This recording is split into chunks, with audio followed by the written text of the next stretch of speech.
और अब समाचार सुनते हैं विस्तार से।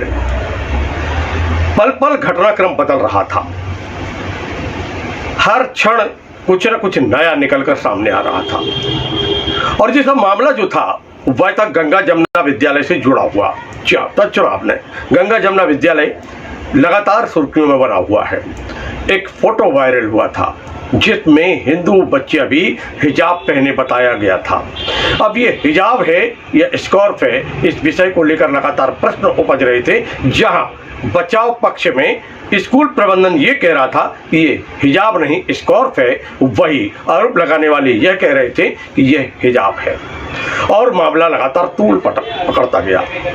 हिंदुवादी संगठनों ने लगातार ज्ञापनों का दौर चला, लगातार ज्ञापन दिए गए और कार्रवाई की मांग की गई। वहीं एक दूसरा पक्ष निकलकर सामने आया जब विद्यालय के डायरेक्टर इदरीस खान ने एक प्रेस कॉन्फ्रेंस के दौरान वह पत्र सामने रखा, अपनी भावनाएं सामने रखी और उन्होंने कहा कि विद्यालय शिक्षा पर ध्यान देता है, उसका उद्देश्य अच्छी शिक्षा प्रदान कर रहा है।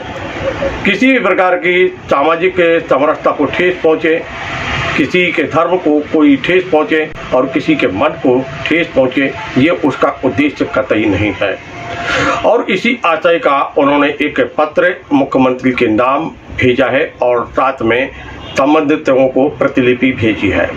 और इसी पत्र को प्रेस कॉन्फ्रेंस के दौरान गंगा जमुना विद्यालय के डायरेक्टर इदरीस खान ने ये जानकारी दी।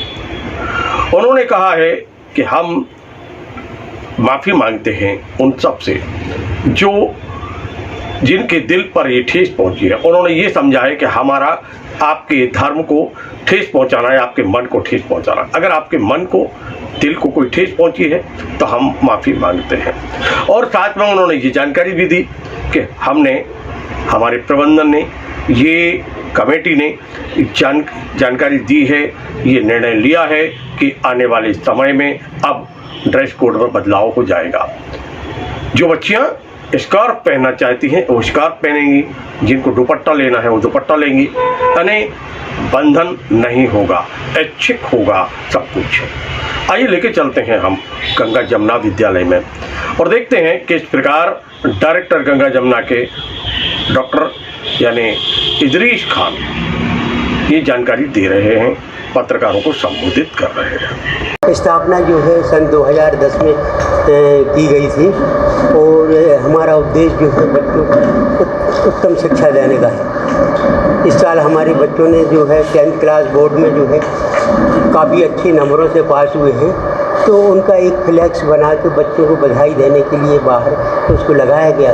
उस बोर्ड के ऊपर से फ्लैक्स पे कुछ लोगों को आपत्ति है, तो अगर किसी की भावनाओं को ठेस पहुंचा है तो उसके लिए हम खेद व्यक्त करते हैं। हमारी सोसाइटी ने जो है एक रेजुलेशन पास किया है कि इसमें अब स्कार्फ के साथ साथ दुपट्टे को भी जो है स्वेच्छापूर्वक जो बच्चे चाहते हैं दुपट्टा पहने या स्कार्फ जो भी लगाना चाहें रखा है। प्रबंधन पे आरोप है कि यहाँ जो हवा बढ़ाई जाती है वो पाकिस्तानी स्कूल में बढ़ाई जाती है और वहीं के राइटर। देखिए अब ये जो मैटर है ये सरकार ने एक कमेटी बना दी है और उसके अंतर्गत ये आएंगे, उनकी जवाब देंगे कमेटी।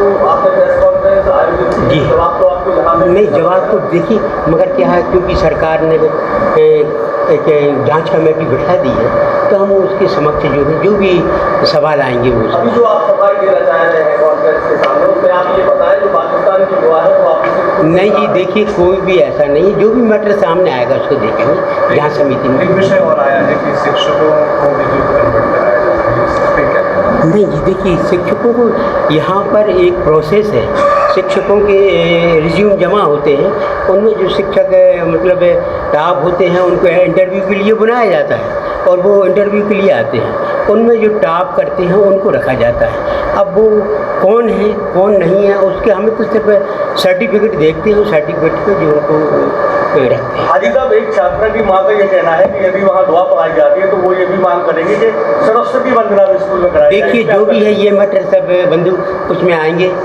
जहाँ समिति में आएंगे उसे। और वहीं दूसरे क्रम में एक और मामला सामने आया जब दमोह के कलेक्टर मयंक अग्रवाल पहुंचे पुलिस अधीक्षक कार्यालय, जहां उन्होंने जानकारी देते हुए बताया कि एक माफीनामा पत्र सोशल मीडिया पर सामने आया है। यद्यपि वह पत्र हमारे कार्यालय को प्राप्त नहीं हुआ है, लेकिन उन्होंने इस पर संतुष्टि जताते हुए कहा कि उन्होंने माफ़ी मांगी है। साथ में ड्रेस कोड में बदलाव कर दिया गया है। इस प्रकार की जानकारी देते हुए दमोह कलेक्टर मयंक अग्रवाल ने एक प्रश्न के उत्तर में ये कहा कि कमेटी गठित है, जांच होगी, दोषियों पर कार्रवाई अवश्य होगी। मामले को लेकर एक मामला सामने आया था, आज आपने कुछ मामले की जानकारी दी क्या? जी, माननीय मुख्यमंत्री जी के निर्देशानुसार हमने इसकी सख्त कार्रवाई करने के निर्देश थे, इसलिए हमने एक जांच कमेटी गठित करी थी, उच्च स्तरीय जांच कमेटी जो एसडीएम एसडीओपी लेवल की थी, और इसमें जांच उसमें जारी ही थी। तभी क्या कहते हैं, स्कूल जो संस्था है उसने अपना कमेटी द्वारा, उनकी अपनी कमेटी द्वारा, संचालक समिति द्वारा ये निर्णय लिया गया कि बच्चे जो 2012 से स्कार्फ बांध के जा रहे थे वो ड्रेस कोड का पार्ट नहीं रहेगा और बच्चे इस मामले में स्वतंत्र रहेंगे। एनसीपीसीआर के द्वारा जो पत्र भेजा गया था उसमें लिखा था कि कोई इस्लामिक वंदना वगैरह कराई जाती है, वहाँ पर ऐसी क्लिप उन्होंने प्राप्त की थी, तो उसका क्या जांच हुआ? वैसे तो ये लेटर अभी हमारे कार्यालय में अभी प्राप्त नहीं हुआ है। सोशल मीडिया पे ज़रूर मैंने उसका देखा है। जो संस्था थी उसमें उन्होंने कहा है कि हम लोग अब दिन में सिर्फ जनगण मन ही होगा।